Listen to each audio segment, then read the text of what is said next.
Hello, ladies and gentlemen, boys and girls, animals, cats, dogs, horses, sheep, zebras. Or zebras, if you're English. Dan and I are here for the second day. Something on my face, James. What? Something on my face. On your face? Look. That preview. Oh.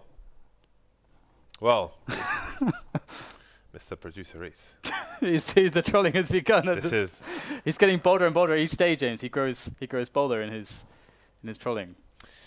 Welcome to the FACEIT show, day 2 of the final stage of the FACEIT League for 2015. We are here for another European broadcast with many matches to come. But first we're going to go through our picks on both Unicorn and Alpha Draft. And from the looks of it, Dan, we're going to start with the Unicorn picks first.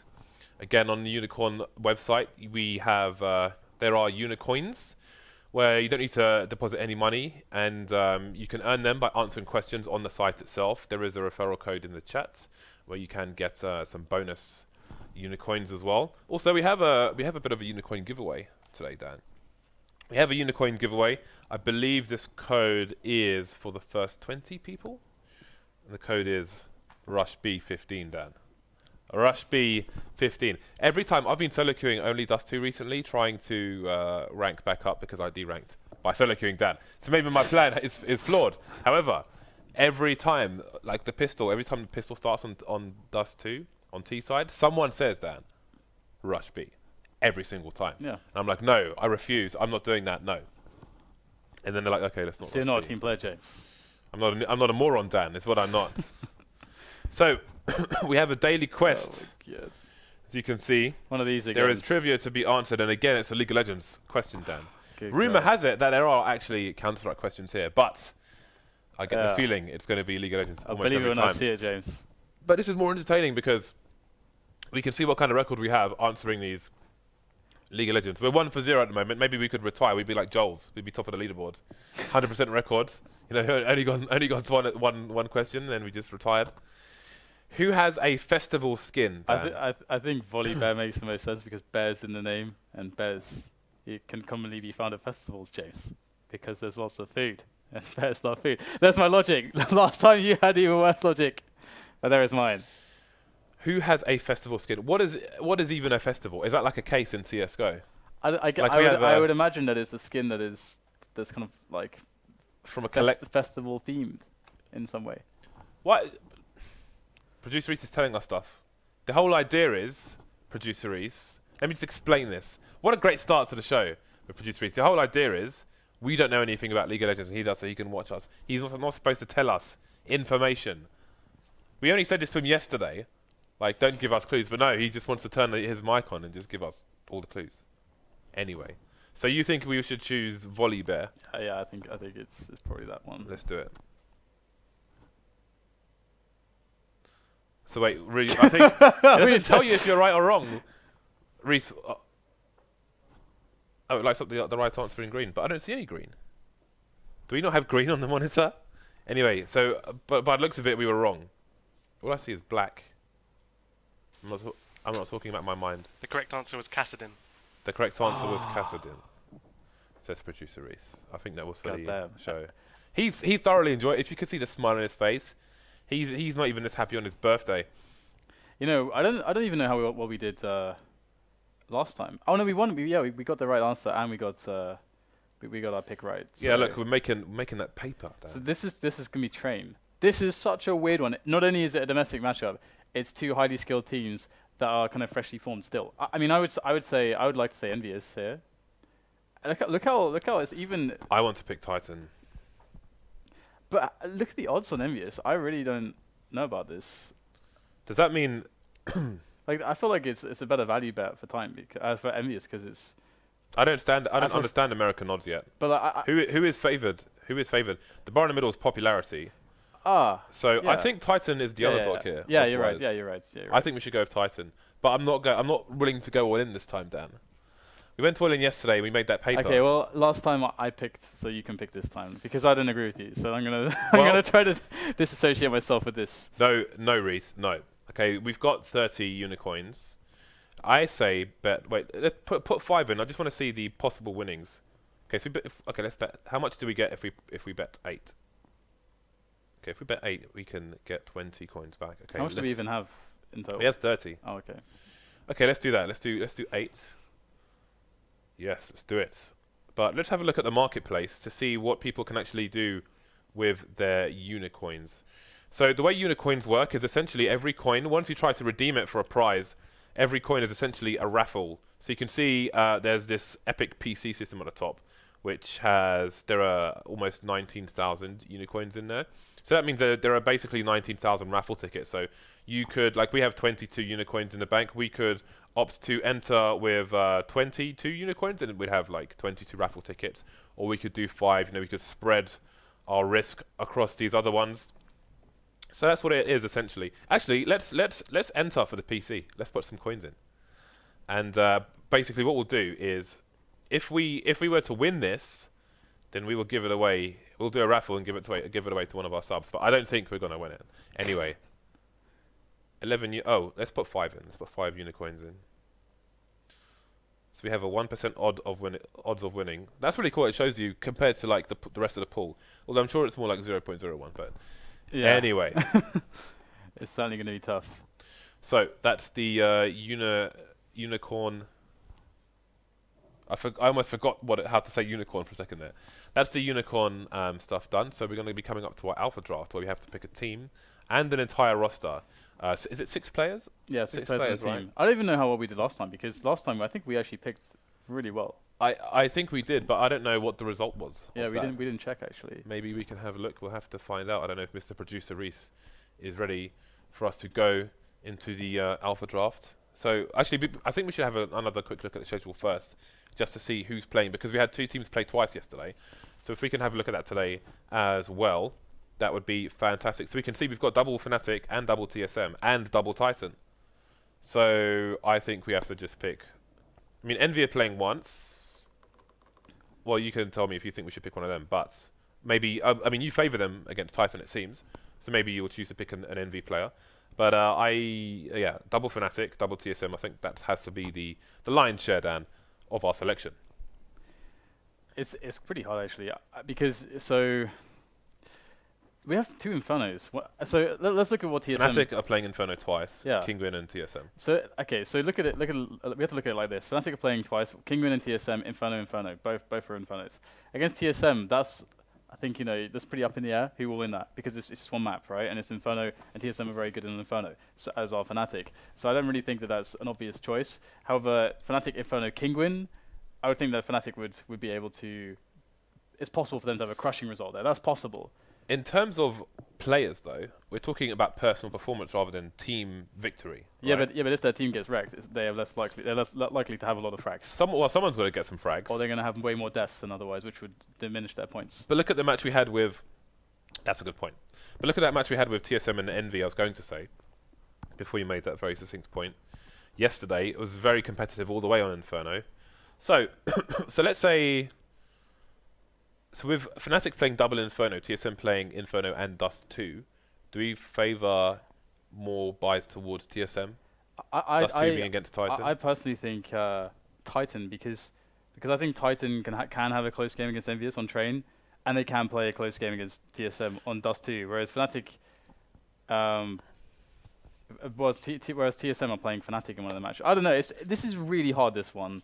We need to pick a team. And we should pick the team first because then we have the correct average for the players we select afterwards. We could just defer to who we think's awesome instead of trying to like. But we've got to pick a team first. Try to predict all the outcomes. Is Titan a safe play then? They're still a young team. Well, it's a gamble. I think Fnatic or TSM I would choose. I think. Okay, well. Obviously the two most expensive, but yeah. Who did we pick yesterday? I think we picked TSM, I'm not sure. I think we picked TSM yesterday. Okay, I'll leave this choice to you. Okay, I don't know who picked the team yesterday. Let's take Fnatic then. Let's take Fnatic. Okay. Okay, players. I think I chose first. I don't know. Did I choose first yesterday? I don't recall. I deserve to choose first today. Let's just I just picked the team, so whatever. So we have TSM, Inferno, and Dust 2. Okay, I chose Zipnix yesterday, but... As a support player, I think he might not have the best score on Dust 2 in comparison to other people. So, I am going to choose Cajun B today. Okay, well, because there's an Inferno, the Fnatic playing 2 Infernos, JW doesn't usually get as much action most of the time, so I'm not going to take JW. I'm actually going to go for, I'm actually thinking of, where is Crims? How much is Crims? Because he's really expensive. They're all really expensive, god damn it. Well, our average for remaining per person is 7,500. That's I mean, not too bad. Let's add him just for a second to see Okay, what the average is afterwards. Excuse me. So, well, how are you feeling? Do you want to add Crims or? Yeah, let's take Crims. Right. Your turn now. Let's go to the bottom. Got to make a value play. I don't know if there's a max for it. There must be a max for max players per team. I'm assuming it's 3. Right. I'm not sure. Let's say we could just pick entirely. I don't know if we'll have the money to pick just Fnatic and TSM players actually. No, we won't. I don't think so. Okay, so Inferno. Who do we pick on the T side? Who do you think is going to get the frags for Kinguin? Inferno. I think that's the craziest. I think Kinguin are. I'm not sure about that one at all. I'm a bit afraid. Because who leads on Inferno? I mean, you could go for the crouch picks at top mid with an AWP, but you're going to be smoked off for a long time. So are you going to want to consistently have an AWP? Is it going to be Fox? Is it going to be Makalele? Yeah, how is Scream going to be used? I'd probably want to say that Dennis, but who's going through the apps? Who's going to be playing Banana? Dennis do you have Scream? Really do you have Scream or Rain playing Banana entry? Dennis is really cheap. Well, but it's your choice. It is indeed. I am going to choose Apex. but he's not on. I see what you've done here. Well, let's just take Dennis then. Let's take Dennis. Okay. Okay. So how much? Ooh, look! It's suddenly gone flying up. Okay, that's good. Take me to the top, baby. That's good.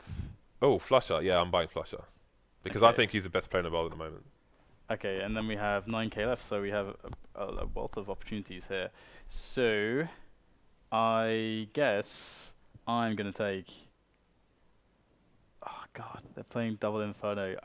Screw it. I'm just gonna take JW. I'm so really you're going scared. to defy your own logic. Yeah, I'm really scared about it, but I'm just gonna do it. I don't care. Okay, so wait a minute. First place takes $50. Wow. We have a bit of time where we can consider. Okay. We can consider our options there. I'll be sure about everything we want here. Is there a better player to pick? Well, for Device maybe. I mean, it might be quite smart to get Device in there, to be honest. Especially considering there's a Dust 2 at play. Okay, so who if you want to put Device in, who are you removing from your picks? Well, it would have to be someone who's equally as expensive. So how much is Device? Well, we've got pretty expensive. Oh, we've only got $1,000 remaining. He's got 9,000. Yeah. So that's going to be a bit difficult. He's too expensive. Well, you could remove JW and put Device. Oh, we have enough. Okay, yeah, let's do that. So yeah. All right. It was fun, JW, but you got to go. So TSM, Inferno, and you know what? Karrigan might be a good pick, but we don't have. The problem is, we could only. I don't think there's someone we can remove to add Karrigan. I think this is fine. Okay, let's do it. I mean, this is very difficult, so we'll have to see. It's gonna be we got some fun games, and we saw a really fun Inferno yesterday. Was it TSM and EnVyUs? I think it was TSM and EnVyUs, right? Yes. Yeah, it was. Yeah, that was a really fun Inferno, to be honest. And with Fnatic playing double Inferno, it's like it's one time where I usually would think, and we didn't take him in the end, where the JW pick is like very questionable because you see, especially on the T sides, a lot of the time with JW, his job is either to try to entry, so either he does it successfully and he's going to play well on the T side, or he's behind the push. So if the push fails, then he's screwed. If the push goes well, then his teammates have got most of the frags, and he's kind of more supporting with the AWP when it's post plant. So then the place that he's going to get the most frags is on the CT side. But what if they get a bad economy? It's the most inconsistent map, I think, potentially for JW, just because of the way it works in the roles and so on. So. Okay, so for those of you new to the FACEIT League, maybe we can have a quick look at the format so you can get a full understanding of how we roll in this place. So you can see at the top we have Europe, and in the European region we have home and away, best of 1 matches. That means that for example, we have Titan at home against EnVy today. That means EnVy gets to veto 2 of the 7 maps in the map pool, and then Titan gets a pick from the remaining 5. And today they have chosen Train. So home and away, we have that in North America as well. In Oceania, they have round robin. You can see the North American qualifiers for the North American stage of the FACEIT League are still happening this week at the moment, and Oceania will be continuing next week. So those are yet to start. We are here again for day 2 of Europe. So Titan versus EnVy. Bearing in mind this is Titan's pick as opposed to EnVy's. Who do you fancy? Well, I'm kind of with the general odds. I think EnVyUs are the better team right now. So from that perspective, I would say that they have more of a chance to win. But there is variance, and it's Train, and as you say, they picked it, and it's, you know, whenever it's you got to give a bit of credit to Existence that he can always deliver something, especially when they are aiming to play something, because they know that they're going to have this matchup for a few days. Obviously, that I know they have a busy schedule, and you can't really make the argument. Well, it was scheduled like 3 weeks ago, so they've been preparing for 3 weeks. Obviously, they don't have time to do that, but they know what's coming, and I'm pretty sure if they picked Train, it was for a reason. So Titan actually, it's not so obvious in the foreground, but when you see things in the background, Titan are one of the teams who prepare the most for every match in the FACEIT League. Again, all the matches for the entire schedule, every map is known in advance. All the vetoes are done before the league starts, so that they know every map they're going to play for the entire schedule. And they do put a lot of preparation into each map and each opponent. What do you think is the potential of the new Titan team?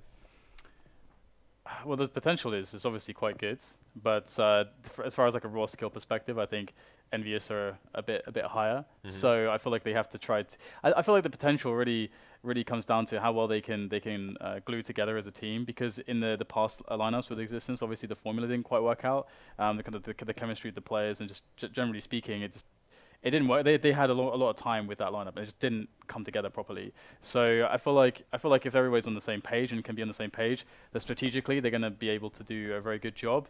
And then if that's happening, and shox is actually starting to play well and so on, because we usually see this, that when he jumps into new lineups, he kind of takes a dip usually before he goes on the rise again and finds his comfort zone, because they have to switch all these roles and everything. I think it's a lot harder for Titan than it is for their partners, or I guess partners in crime, EnVyUs. I guess it's not really their partners in crime, but you know what I mean. They're compatriots. More sworn enemies than partners in crime, Dan. They're compatriots. Probably the exact opposite of what you were suggesting. Exactly, yeah. Do you have an opinion on RpK? Obviously, he's a Source guy who's now come in, and he's been playing catch-up. Is he still playing catch-up? Is he caught up? Well, I think he's fully here? I think he's shown that he's pretty damn sick. I mean, in recent tournaments, he's been 30 bombing a lot of the games, and in Source he was revered. He's one of the best aimers, if not the best aimer, for a long period of time. He's someone who's very, very good at fragging, and he's bringing that to go as well now. So I don't think he's playing catch up at all. And he had so much experience prior. It was just basically him learning the mechanics of the game, learning the feel, and more of the intricacies. But the guy already has all the experience, so for him it was a fast track, I think, and he's there now. I'd say. One thing we haven't actually discussed yet is the humongous update that came out for Counter-Strike yesterday. We haven't even touched on that yet. I mean, really, I can't stress how massive this update is. And we're going to leave the guns and those things aside for a while. Just the hitboxes. It's unbelievable the difference it's made, really. I had a played a few matches yesterday, and there were some situations, well, I feel like, generally speaking, the AWP shots feel just much more reliable because of these new hitboxes. But it's not just they've changed from hitboxes to kind of they call them capsules, which I think of like a tablet, like a pill, kind of capsule shaped. So rather than the head being square, the head's a capsule, so the arms and so on. Cylindrical. Yeah, but also I don't know how to express this technically. Maybe I should have had the notes in front of me. But like the movements you see are essentially the movements which are happening, as opposed to before, where what you see on your own screen may be slightly historical, and especially with jumping. So basically, there's like a degree of interpolation there, basically, I suppose, from the server and the client. It's beyond my expertise, but one massive issue that there was, for example, let's say you're playing Dust 2 and you're on a T side and you are holding down mid doors from T spawn, and your teammates have a long spawn and they take control of long, and then you're going to go for an A split. And as an AWPer, you move, say through Suicide or wherever, to top mid, and then you move to the left. So essentially, you stop any rotations from the CTs from CT spawn or from B up to Xbox, up to short. 2 days ago, a day ago, if a CT was trying to jump from the slope onto Xbox and you were just holding the angle trying to AWP them, you would, like, it was very difficult for that shot to actually connect, even if you were like in the middle of their back or something. It just, for me at least, it just never made the connection. And I'm talking 128 tick servers. It just, you would never get the frag and you turn around and get annihilated. But now, if someone's jumping in any situation and you hit them and they die. Unless you shoot them in the leg. But like, it's such a humongously significant change for various reasons. That's just one example of an improvement. But also, you know, the jumping hitboxes of the Scout. The Scout is you could say broken by design at the moment, but it's, in my opinion, it breaks the map design and game design in general.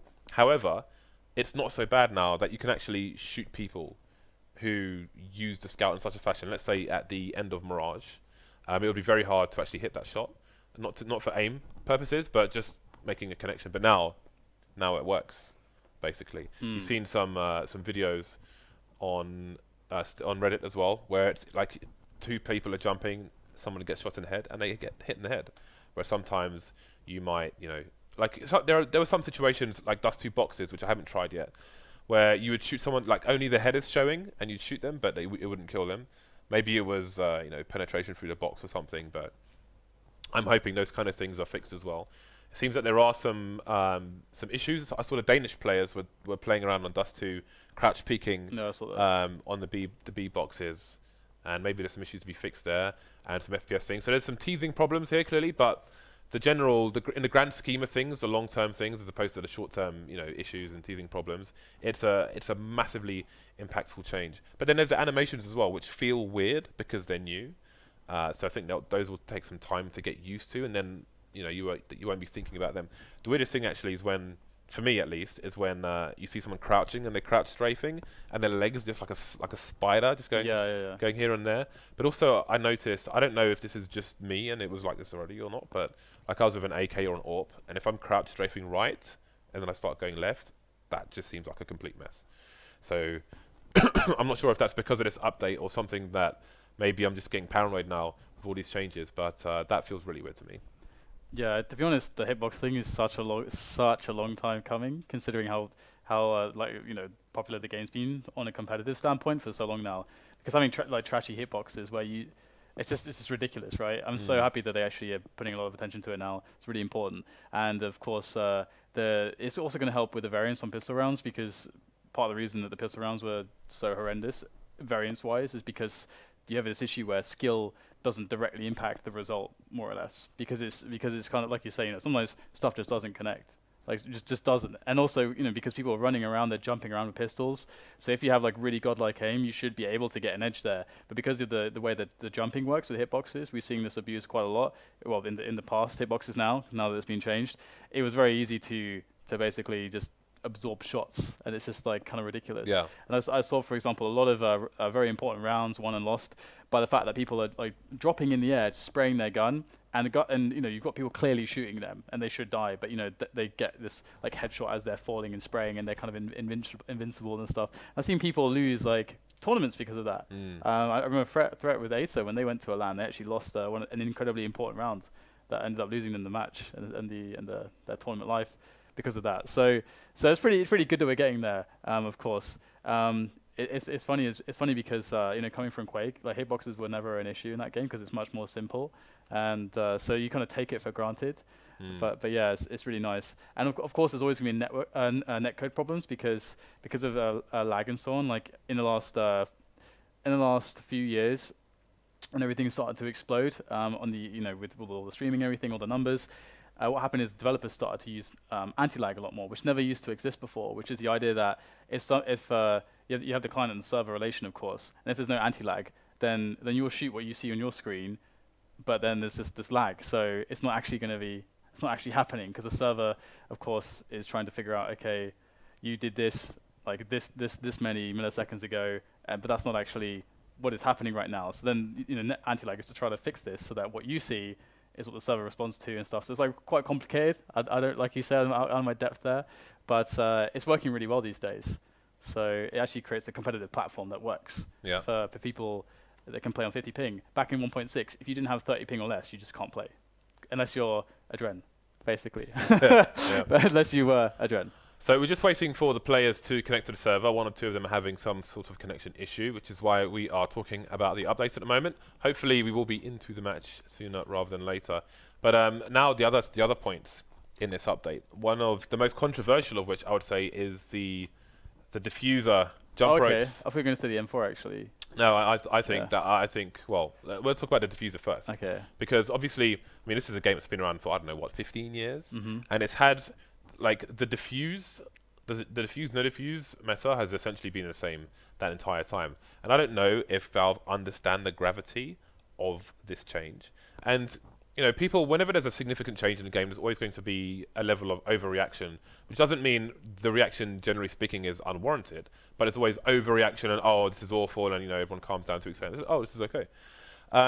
So the question for me was, how does this change the diffuse, no diffuse situation? Is it a warranted change? How advantageous or disadvantageous does it make it in comparison to before? For both sides. And somebody made a good video again on Dust 2, basically just behind the box, which is like when you do a bad plant and if you're long and you just give the CT a box to defuse behind. But the bomb's just to the side, so you can't see the CT, but you can just see these 2 long cables, like diffusing. It does look ridiculous. To me, it does look ridiculous. It looks super weird. Yeah. But you know, like the Ts can be in situations now where they can see that you're diffusing without exposing themselves to your vision, essentially, which changes the dynamic completely there. And the question becomes: has that improved things for that situation in the vacuum, I mean, or has that situation got worse? I mean, personally, I don't like it because I think it's kind of needlessly removing an important or it's a pretty important gameplay mechanic. It's been there for a very long time, and they're just kind of needlessly removing it to add some wires. I think Michael Elliott made the good point that that's cool as like a spectator thing. That's cool, and that's maybe what they were actually going for, because maybe they're more spectator minded.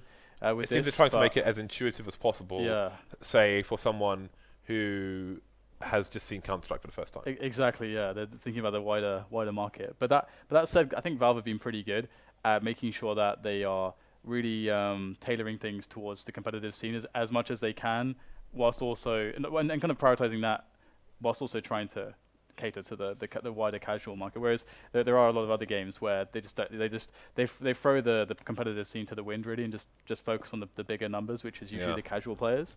But I think this I don't like this at all really. Yeah, it's with Counter-Strike, it's the competitive scene that drives the game, and I don't think that necessarily makes sense either, because if they're trying to make this change for say a casual user, then let's say it's a person who's new to the game, and then they're playing the game as a terrorist, and then they look at the bomb and they don't see those tongs and things, then they're going to think that the person's not defusing, then they're going to be confused basically. So I don't think that would work. I think that would probably be the worst decision actually, whether, you know, between having it, not having it, or having that. I think that's the worst of the 3 decisions. So we're about to get into the knife round, but to come to the M4A1S. Now it was reported that there was a reduction in the armor penetration, but it didn't actually execute properly for whatever reason. Mess up the values. So we'll have to wait and see what impact that has. If I'm not mistaken, the rate of fire has gone from 11 bullets per second to 10. Yeah. And I think the recoil might have changed a little bit. So it's more accurate now. But basically, but the idea is that, I mean, I think we should assume that the armor penetration thing is going to be patched in. Much like, remember the Tech 9? Do you remember the Tech 9 had like ridiculous accuracy? No, we mean 0 recoil. Yeah, the Tech 9 had 0 recoil. Literally 0 recoil. Good 4 times. days. I think it's probably gonna be like that, and I think the idea is clear. They want people to use the M4A4. They want it to be like a choice that's much more obvious, because it hasn't been obvious. You just get, I mean, most of the time, the M4A1S is almost better in just generally all the time, because it's so much more dynamic. You get so much more out of it because of the stealth element. It's so important at the pro level. So most pro players use the M4A1S, and also it's much easier to handle the spray than with the and the type of engagements you go for aren't usually like multiple player spray downs. That's not really how the CT side has to work. So you can really tailor your playstyle to that weapon. So now they've broken that mechanic in a sense and said, okay, now you got to like relearn which gun you're going to use for which situations, because now you know your M4A1S is going to be worse. Yeah. And I do feel like people are definitely overreacting to this one as well. Like I saw somebody say that they don't feel like they can win a duel against an AK anymore. But really, the only, apart from the recoil, the only change is the rate of fire being 10 bullets from 11 bullets, because the suggested armor penetration thing wasn't executed properly. So you can see that there's a bias based on the information that they're like expecting it to be worse, and maybe that's impacting their performance. But I do feel like because of the stealth, which is one of the biggest things with that gun, that most people who use it will go back to using it after having a hissy fit for a week or 3. Yeah, there's obviously actually a lot of points I can make here as well. If we can continue this later, because we are getting into the game, guys. We've got the pistol round between EnVyUs and Titan. This is the first map of the day, day 2 of FACEIT League Stage 3. We have ourselves a train between Titan and EnVyUs. Titan have chosen this one, but they have lost the knife round, sorry. So they are going to be starting on the T side, and they're going for the alley push. This is the choice. Now, will it be a good one? Conga lines coming in through Ivy. There was a crossfire from the Envy players, but the smoke is going to remove that, and they're going to reconsider their position and try and stop the bomb from going down. You can see NBK moving towards the site. He's got the dualies out. We didn't even mention those. Apex coming in to take down RPK in a trade situation. Man advantage for Envy. The bomb is down in the middle of the site. There is a flank coming in from Existence, but can he get there in time? Maniac running distraction, but Maniac will fall to NBK. shox taking down Apex, leaving it in a 2 versus 2. There is a minute on the clock for these players to do something, but NBK is coming in the rear with the gear. That gear is those fresh dual Berettas. He hasn't been raid boss though. He's got no armor and only 10 HP. He's a feather stroke away from dying, and he's going to reset his position. Bomb's being picked up by Titan, looking to maybe move towards B site through CT spawn. Now the bomb has fallen, finally finding that last bullet onto NBK. Yeah, so a pretty interesting one-on-one now. 30 seconds for Existence to try to find a way to win this. And Happy's in a really good position by that connector. He's got really fast rotation towards A and B, and he's always correctly predicting where Existence is going, but he's not going to land a shot. So Existence still in with another chance here, and Happy is going to go for the peak again. He realizes that Existence has to go for the plant. He's trying to play that time. Existence also knows that fact. He's got to try to get the kill or the plant right now, or he's not going to get either, and he is going to get the kill in the last few seconds. He was committed at that point as well, so nice result there from Existence. I think Happy's going to feel a little bit disappointed he didn't play that one a little bit better. Nerves of steel from Existence. He put his hand out. There'd be no shake in there whatsoever. Very, very patient play. Excellent mind games from both players. And again, the dual Berettas, if I'm not mistaken, have had increased armor penetration. I did see a lot of those yesterday as well, and they were causing absolute havoc. But generally speaking, if you're going to buy dual Berettas in the pistol round, then throw it to someone who has armor, so you can really get some havoc going and turn this into an episode of Mad Max. Okay, so we'll have the force buy coming in from EnVyUs, Nova and NBK, and they have actually spotted all the T's, moving through alley. Pretty much the same as the pistol round here for Titan, just moving through alley, trying to split onto yard, and we have a nice defense coming from kioShiMa. Gets 2 with that 5-7, and now Titan are scrambling. They've got 2 players left, shox and Existence, and they have very little health remaining. This looks like an EnVyUs round, and what a round to win. Yep, this is classic EnVyUs. Oh, we lost the round? Well, let's win the next one. Existence and shox have 20 HP between them. They are essentially doomed. There is almost no way for them to win this now. Only shox remaining. Going to try and avoid being crossfired here. It is possible, but he's up against 2 AKs with a Mac 10. They don't have helmets though, so if he can get close enough, then who knows what might be possible. Although NBK will close that chapter with a shot to the head. This really sucks as well for Titan, because on this map it's really, really hard to do anything when you haven't got weapons and the CTs are fully equipped.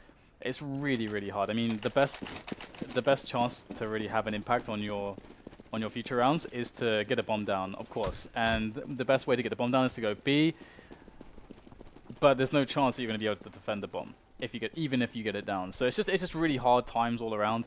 You can see these. Oh, actually, kioShiMa's left himself with a deagle. He's not actually brought up anything in addition to that, so that's quite interesting. How much money does he have left? He's got 1200, so this is probably, well, let's see, he would have had 1900. This is probably the best range he'll get out of a gun for his money.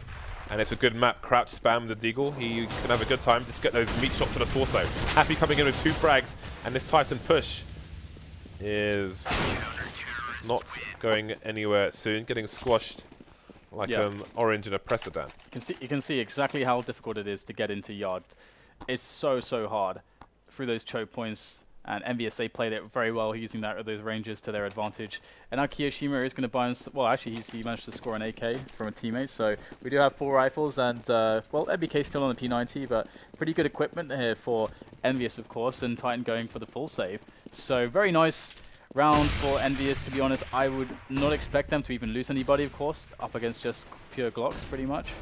Got with the PC-50. And here we go, we'll see them go for that B plant, but it's not even close to happening. They don't kill a single player. And once again, a flawless round from EnVyUs. Their money has been built up quite significantly. So now, if you know, Titan, this is where they can show us where the preparation really went. Rifles only for the Titan side. They used to be French, Belgian, and Swiss, and now they are French, Belgian, and Swiss. Dan, marvelous. So, Envy starting with 4 people in the A bomb side. This is interesting. When we see Cloud9 play CT, for example, they prioritize smoking off and taking control of the CT side of T main into A, whereas Envy started with 4 people, well, 3 towards Ivy with 1 close to the bomb train. And now they will take their formation, holding 3 on the bomb train itself at the moment, just having a look here and there. Making sure there are many guns wherever they may be required towards the A site. Got a lurker towards Pop Dog, not sure if it's above or below at the moment. And only 1 deep towards B, which is NBK with a P90.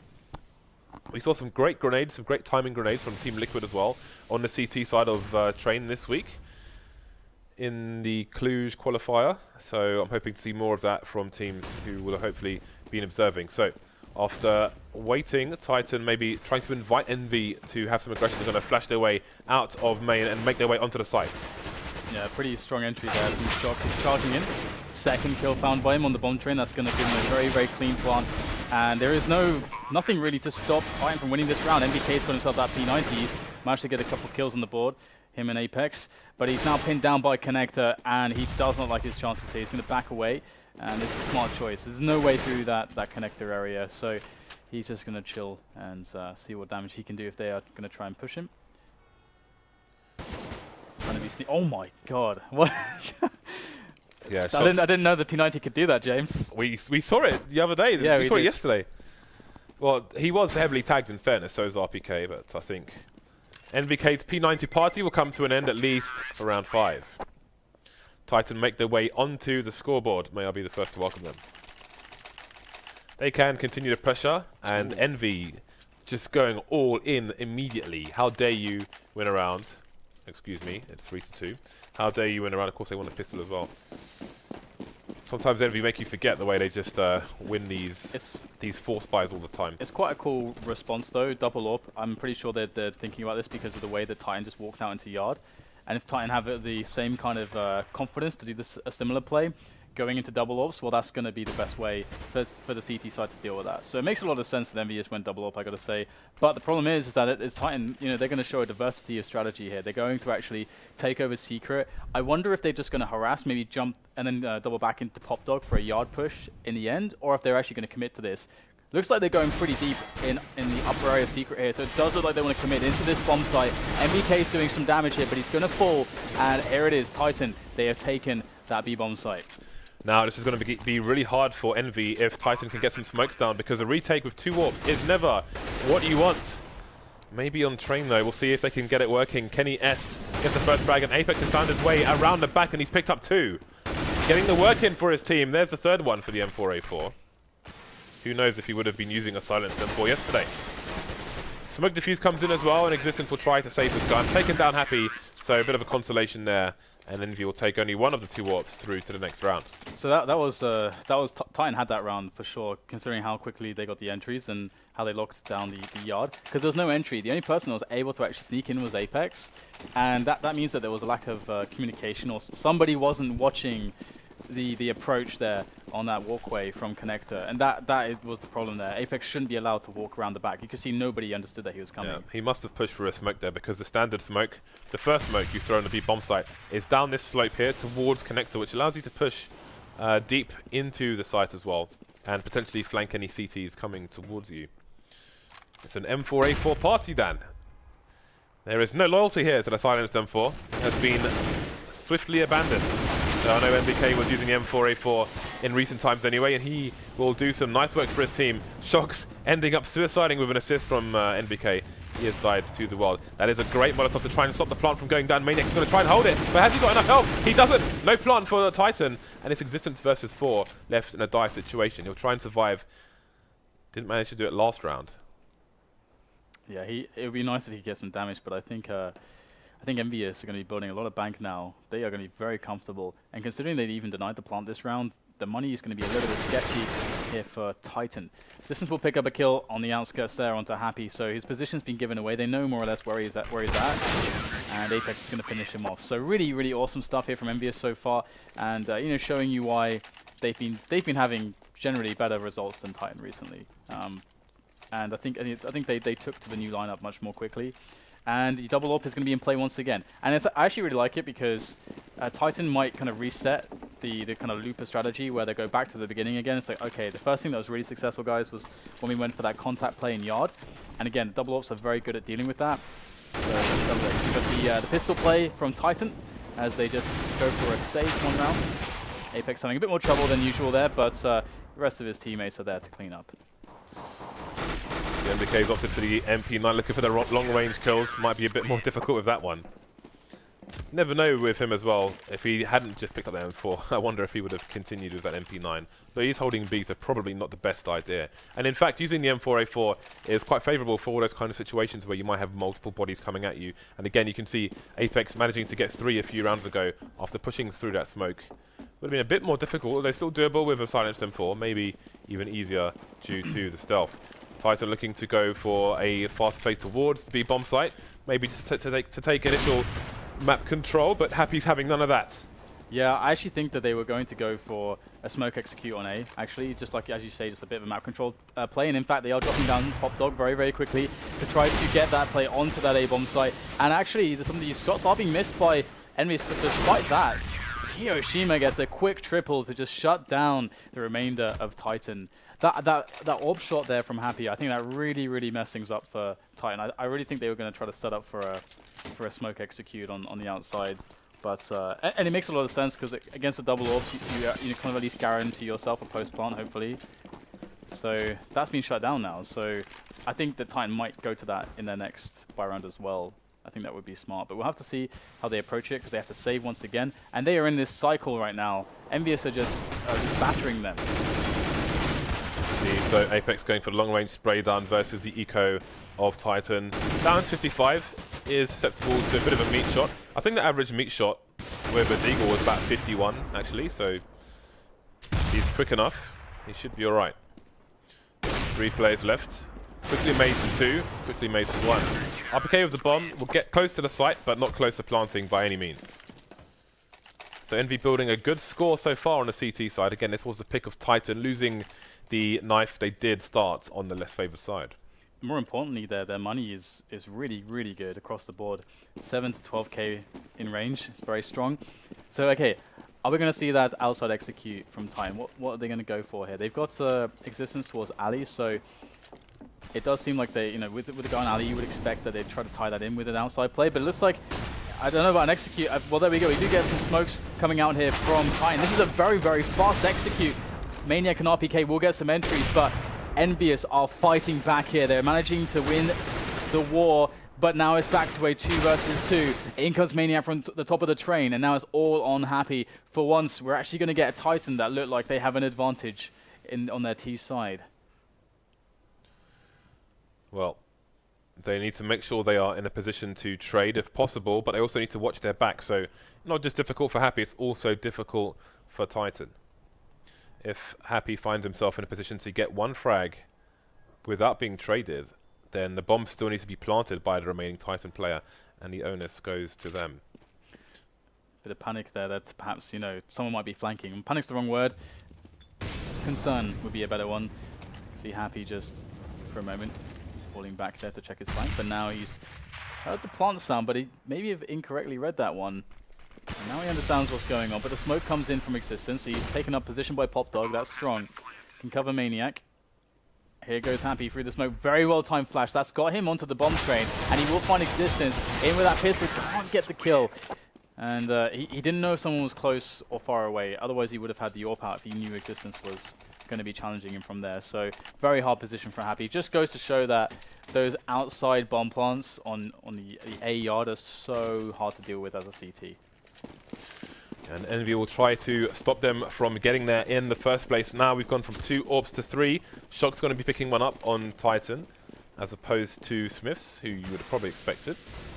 Of course, we are well aware that shox is a very competent AWPer as well.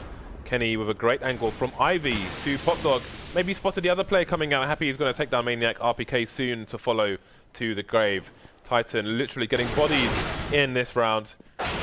shox left for only a second. Happy will remorselessly shoot him. His old in-game leader with the BM.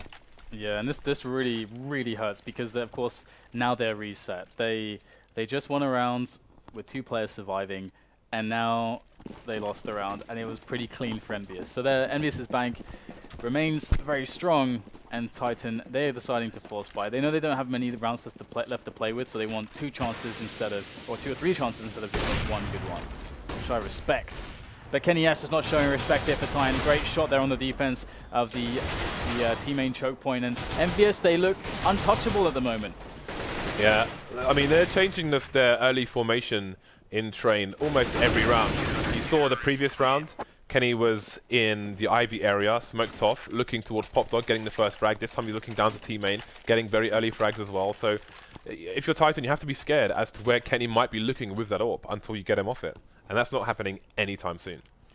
Yeah, and Happy's, you know, it's not just Happy, KennyS as well, they're both AWPing. And you don't know where, yeah, as you say, like, you don't really know where they're going to be. They can really be anywhere. So we already saw them getting burnt by Happy going up towards Secret and getting a fast pick there. And we're going to see movement towards Secret this round from Titan with those pistols. They're going for that quick B-bomb plant again, just for the money. Must be the money. We got the NBK auto sniper as well. Here he goes. There is number 1. Will they stop the bomb from going down? Looks unlikely at this point. A little bit too slow, but that is fine. I don't think they really give a damn at this point. After this is going to be 1 round left in the half, and another clean round will go to EnVyUs. So they are making fast work of Titan, and I think many people expected EnVyUs to do well, but maybe not this well.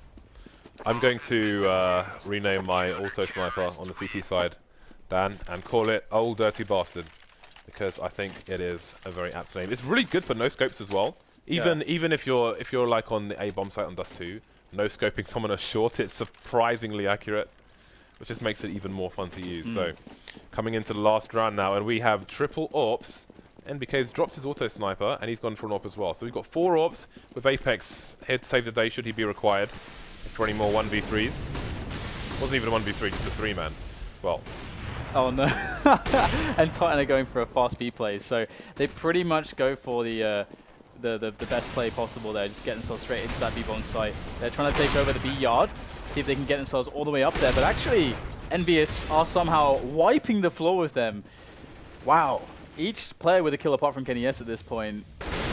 So, wow. 12-3, James. That is a strong half. That is your pick. Not really going the way you wanted it to, at least for now. You know, we've seen many 12-3 halves on Overpass as well. It's possible. You picked Titan. Well, they haven't lost yet then. It's possible that they could have the same half. It's possible. But first they need to get past the pistol. It's possible, but very unlikely, I guess is the best way to put it. As EnVyUs, you know, their style there was, you know, okay, it's just simple CT defense. It's quite cool to see how they've incorporated the AWP on, you know, the multiple players that they have that can AWP well, like Happy and KennyS. Having Happy, you know, rotating between connector on some rounds, and he's on Secret on other rounds, and KennyS generally being towards the yard seemed like a pretty good approach. People like to complain about Happy's AWPing a lot. It's like, oh, Happy shouldn't be AWPing, but he clearly doesn't give a monkeys about what you think. I mean, he's always been really good with it. I like watching him AWP. That's a discussion we can have later. We're into the pistol round now, so this is going to be for Titan Starvation. They must defend whatever comes their way, and the question for them and for us is going to be, are EnVyUs going to go in straight away, or are they going to double back to Pop Dog? Because they have left a player in Pop Dog. Okay, they're dropping in. Yeah, they are on the site. Let's see if they're going to go for the standard plants. Indeed, they are. Just the Glocks out, no nades. We'll see how it goes. Titan have a man advantage for now, soon disposed of by Kenny S. Smith's going to use the range of those USPSs to get that one tap coming in. kioShiMa happy to find more. Now it's RpK versus 2. He's got a lot to do here. There must be a kit somewhere, but he needs to find it after getting the frags. Those are very fast headshots, and he will have time to defuse this bomb. So Titan win the all-important pistol round in the second half, which gives them an opportunity. But it's going to be Envy on the force buy, Dan, potentially, unless they go for AKs in the third round. Yeah, it's hard to say what they'll choose. I think it'd be nicer to actually save, but you can make an argument for both strategies. And it is a different EnVyUs than the old one, of course. I think we can stereotype them. It's a new. Well, they still win the force buys on CT at least. Well, I mean, of course, there are spots where they're going to be force buying, but they don't do it nearly as much. I mean, it was symptomatic, I think, of just disarray. A broken home, Dan. Disarray, yeah, disarray within the team. I think no one really cared enough. Either way, moving on from the past EnVyUs shenanigans, we will get a save from them. So they just went with a few P250s, P250 Eco, Tech 9 on Kenny S, and that is it. And let's see what damage they can do with it. Looking for a bomb plant, looking for a kill or two, and you can see the new accuracy of the hitboxes there. Existence tracing kioShiMa in the air there, very nicely done. It's looking quite, well, relatively clean. Just Maniac who's fallen. No bomb down here for EnVyUs. So I think Titan. I think both sides are fairly happy with that, because 2 frags is pretty nice too for EnVyUs. I have to say I'm quite impressed at the airtime we saw there. That was very Jordan-esque. But even more impressed that he was actually killed, Dan. You can shoot people now when they're in the air. What a time to be alive. I'm not even saying that sarcastically. 7-round lead for Envy. Can Titan continue to close it? We have the buy coming out for Envy. Titan with an MP9 on Maniac and a P90 on SmithZz. See if that MP9 will do anything. Obviously, Titan far behind, going to look for an aggressive start. RpK gets a man advantage, but doesn't last very long. They will lose 2 players in quick succession. shox take down Apex to even things up once more. So we have a situation where EnVyUs have now decided, okay, 3 versus 3, let's combine our forces, let's move together towards this B-bomb site. They're regrouping, they're going for the push. There's only one man who's there to stand in their way, it's Maniac. He's got an MP9, he's in the smoke. And he could ruin the day of EnVyUs if he's able to pop out and just get all these kills. It's just all about timing. Nobody's looking. The timing is... Oh, what was that? No. Happy just spins around. He was shooting somewhere else. And I think Maniac's going to feel completely robbed of that one, because now EnVyUs are taking liberties in this round. All 3 players are very low. shox can absolutely pull this one off, but it's going to be tough. Yeah, we'll see if he can do it. He's up against AKs as well. They don't require many bullets either, so it's down to the 1 versus 1. He does not have a kit, and Happy... Oh, they know that he hasn't got a kit. They saw it in the death cam, I guess. Yeah, he doesn't have time, so that will be that. But the thing is, if Maniac didn't have an MP9 there, I'm not sure if he had the money to get something better, because obviously it's going to be strange to have an MP9 when you know Envy are going for the buy. Difficult times. I guess he just wanted a lot of nades, but yeah.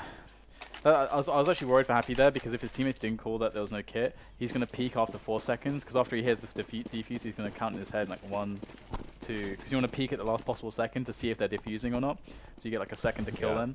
Even if he died there, the round became impossible as well. Exactly, yeah. So, well, we're going to see the next round play out very quickly indeed, as EnVyUs take no time at all to just go for the challenges. They're just barreling into the yard area and taking all the fights that they can. And it is going to be Titan who are going to be resilient this time around. They've managed to actually gain an advantage of 1 man.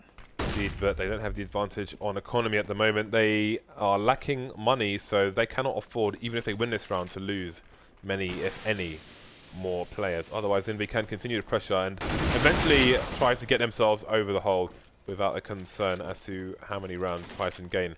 There is an 8-round deficit, as you can see at the moment. So Envy with the biggest of cushions. The 2 Envy players remaining are heavily flagged, however. Maniac doesn't find the angle in time, though. And now things have got pretty bad for Existence. He does have an AWP, maybe the saving grace, if he can find the angles. Yeah, this is an interesting situation. Distance will spot the first player, but he himself has been spotted, and thus his element of surprise is gone. But he does get a nice little drive-by shot there onto NBK, but kioShiMa has had other ideas. He's running all the way around for the guaranteed plant situation, and this is going to be interesting to see if he can get a position after this. It's unlikely. Existence is so far up now through connector. Now kioShiMa is moving close. Who is going to find who first? Oh, Existence is going to do it with the P250, or P2000 even, and win the round for his team. But the problem is, the bomb went down, EnVyUs have lost a couple rounds in a row, and Existence is the last man alive. So we're going to... Okay, so just lost one in a row. So it's going to be $800, $2,700 they get in the next round. So unlikely they're going to fall. I think they will be saving by, you know, P250s and... I'm curious as to, like, Existence ran down the ladder with his back facing the ladder. So I'm curious as to what that looks like, because they've made new ladder animations as well.